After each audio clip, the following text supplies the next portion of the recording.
حي على الفلاح. Allah says Ar-Rahman. You know what that means? You cannot be more merciful than that. That is the nth, the most extreme, unlimited form of mercy. Extreme mercy, beyond imagination. The other thing that comes from the language of this word, Ar-Rahman, because it's Sighatul Mubalagha, is that it is happening right now. It's happening right now. It's one thing to say Allah cares. It's one thing to say Allah is loving. It's one thing to say Allah protects. But it's another to say Allah is protecting me when? Right now. He's caring about me right now. He's concerned with me right now. He is delicate with my situation right now. That is the realization inside Ar-Rahman. It forces me to think, and it forces you to think, how is Allah showing me love right now? Immediately. Not tomorrow, not later. Every one of us has problems. Every one of us.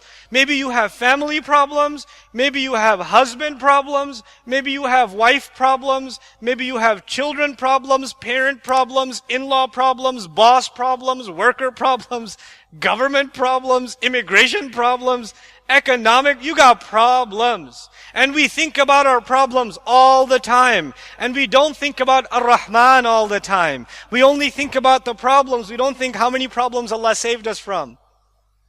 Somebody gets allergies and they complain about their allergies, but they don't think the nose is still on my face.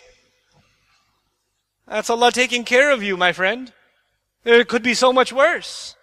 There's so much worse that can happen. When a child is born, how many things can go wrong?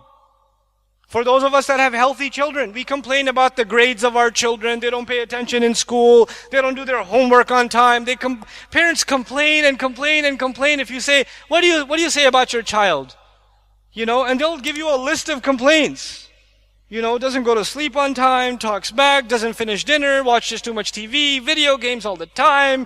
This, that is a long list. But you know what? If you ever talk to parents who lost a child, if you ever talk to parents who lost a child, you know what they say about their child? They never say, he never did his homework, he was always late to school, he always ate too little, he was always watching TV. They say, my child was perfect. He was so perfect. He was the best. They only remember the good things. Why is that? A day before you were complaining. You were yelling at him. Because that's human nature. We don't appreciate the things that we have until they're gone. When they're gone, we remember. Right now, we're not thanking Allah. We're not realizing how much love He's showing us by protecting our children, by taking care of our family, by giving us our parents. Yes, your parents get angry at you. That's okay, it's a global phenomenon. They get angry at you. Those of you that are teenage boys, your father gets mad at you. It's gonna happen. He's gonna yell at you. And you're like, my dad, he does not understand me. He doesn't know. He's always angry. But you know what? Alhamdulillah, he's alive.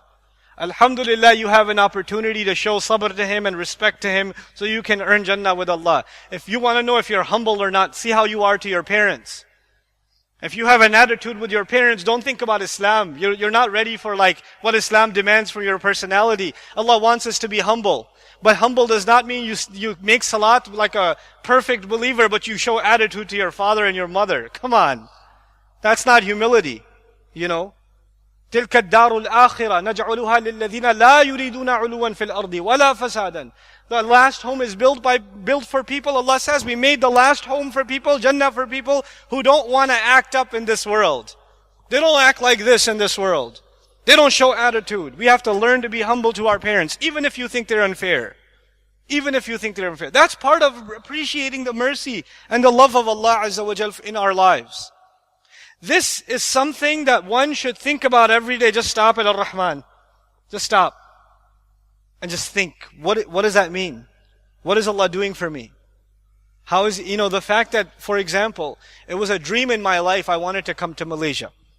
I want to see the Muslims in Malaysia. Alhamdulillah, I'm so happy. I can't thank Allah enough for this opportunity. And just if you reflect about this, I'm on the other side of the planet from where I live. Talking to you folks. Subhanallah. How does this happen? This does not happen except by the rahmah of Allah. How many things can go wrong on an airplane that's flying over the oceans? How many things? You see a little bit of turbulence and the taqwa goes up, right?